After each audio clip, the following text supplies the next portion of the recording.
A family of 2 children, तो family of 2 children है, 2 children में जरा समझिएगा, 2 चिल्ड्रन में भाई बताना जरा, या तो बॉय आएगा या तो गर्ल आएगी भाई, मतलब sorry, I am very sorry, 2 children की पॉसिबिलिटी क्या क्या हो सकती है वो निकालने के लिए आप ये सोचो तो 2 बच्चे कौन कौन से हो सकते हैं भाई, या तो लड़का होगा या तो लड़की, यही चीज है ना। अब सुनो ध्यान से, क्या ये 2 कॉइन्स वाला सवाल नहीं हो गया? क्या ये 2 कॉइन्स वाला सवाल नहीं हो गया? 2 कॉइन्स को साइमल्टेनियसली टॉस करो या एक ही कॉइन को लेके 2 बार टॉस करो, तो या तो हेड आता था या तो टेल आता था, और टोटल पॉसिबल आउटकम कितने आते थे? 2 टू द पावर 2 4 आते थे, यानी कि हम 4 का हाफ करते थे, 2 टाइम्स हेड लिखते थे, 2 टाइम्स टेल लिखते थे, 1 time head 1 time tail, 1 time head 1 time tail, तो head head head tail tail head tail tail, तो वही काम तो यहां पर भी होगा भाई। हाँ,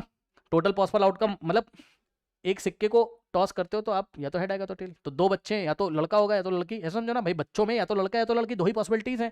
तो टोटल पॉसिबिलिटीज कितनी हो जाएंगी? किसी घर में 2 बच्चे हैं, उनकी टोटल पॉसिबिलिटीज क्या होंगी? 2 की पावर 2 यानी कि 4, क्या क्या चेक कर लो। 4 का हाफ करोगे, जैसे यहाँ हेड हेड लिखा था यहाँ बॉय बॉय लिख दो, फिर गर्ल गर्ल लिख दो, जैसे वहां हेड हेड टेल टेल यहाँ बॉय बॉय गर्ल गर्ल, जैसे वहां हेड टेल यहाँ बॉय गर्ल बॉय गर्ल। अब समझ में आया कि या तो बच्चों ऐसा होगा कि पहला बच्चा भी बॉय था दूसरा बच्चा भी बॉय था, या तो ऐसा है पहला बच्चा बॉय दूसरा गर्ल, या तो ऐसा हो गया पहला गर्ल दूसरा बॉय, या तो ऐसा हो गया पहला गर्ल दूसरा गर्ल। ठीक, तो ये टोटल पॉसिबल 4 आउटकम्स हैं। अब सुनो, अब उसने कहा कि find the probability that at least 1 girl, मतलब उन घर में जाना है जिन घरों में 2 बच्चे हैं, और उनसे जब पूछोगे तो क्या संभावना है, क्या चांसेस है कि कम से कम एक लड़की तो हो ही जाए। उनके घर में 2 बच्चे हैं, आप उनके घर गए किसी के, अरे उनके मतलब कहीं कहीं गए अपनी कॉलोनी में जिनके घर में 2 बच्चे हैं, जाओ पूछो, बेल बजाओ, कह दो 2 बच्चे हैं, बोलेगा हाँ। तो अब आपसे सवाल पूछ रहा है क्या चांसेस हैं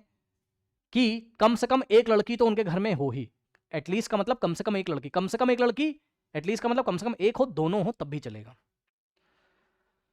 एटलीस्ट का मतलब होता है कम से कम एक हो, उससे ज्यादा कितने भी हो सकते हैं, तो ज्यादा से ज्यादा 2 ही तो बच्चे हैं तो 2 गर्ल हो सकती हैं, यानी कम से कम एक लड़की और ज्यादा से ज्यादा 2 लड़की, दोनों बच्चे लड़कियां हो जाए, है ना। यानी कि फेवरेबल आउटकम कौन कौन से होंगे? ऐसे जिसमें एक लड़की हो या 2 लड़की हो। तो ये एक लड़की वाला घर है, मतलब फेवरेबल आउटकम में एक ही आ जाएगा भाई, पहला लड़का हुआ दूसरी लड़की, तो कम से कम एक लड़की तो है, और यहाँ पर पहली लड़की हो गई दूसरा लड़का हो गया, तो यहाँ पर भी क्या हुआ, कम से कम एक लड़की तो है, और तीसरा वाला दोनों ही लड़की हो गई, पहली भी लड़की दूसरी भी लड़की, क्या दिक्कत है बताओ। ठीक, तो यानी कि बच्चों प्रोबेबिलिटी ऑफ गेटिंग या हैविंग, ये क्वेश्चन मैंने कई बार कराए हैं आपको ऐसे, और बहुत इंपॉर्टेंट क्वेश्चन है, एटलीस्ट 1 गर्ल, तो एटलीस्ट 1 गर्ल की प्रोबेबिलिटी कितनी हो जाएगी? 1 2 3, 3 फेवरेबल है और टोटल कितने 4, 3/4, ओके करेक्ट। तो ये आ गया। अच्छा यहीं पर मान लो आपसे पूछ लेता, यहीं पर मान लो आपसे पूछ लेता एटमोस्ट 2 गर्ल, मान लो आपसे पूछ लेता क्या, find the probability of getting, मान लो पूछ लेता एटमोस्ट 2 गर्ल्स, तो एटमोस्ट 2 गर्ल्स का क्या मतलब है? सुनो ध्यान से, एटमोस्ट 2 का मतलब है ज्यादा से ज्यादा 2 गर्ल हो जाए, और कम से कम 0 गर्ल हो तब भी चलेगा। सुन लो एटमोस्ट का क्या मतलब होता है,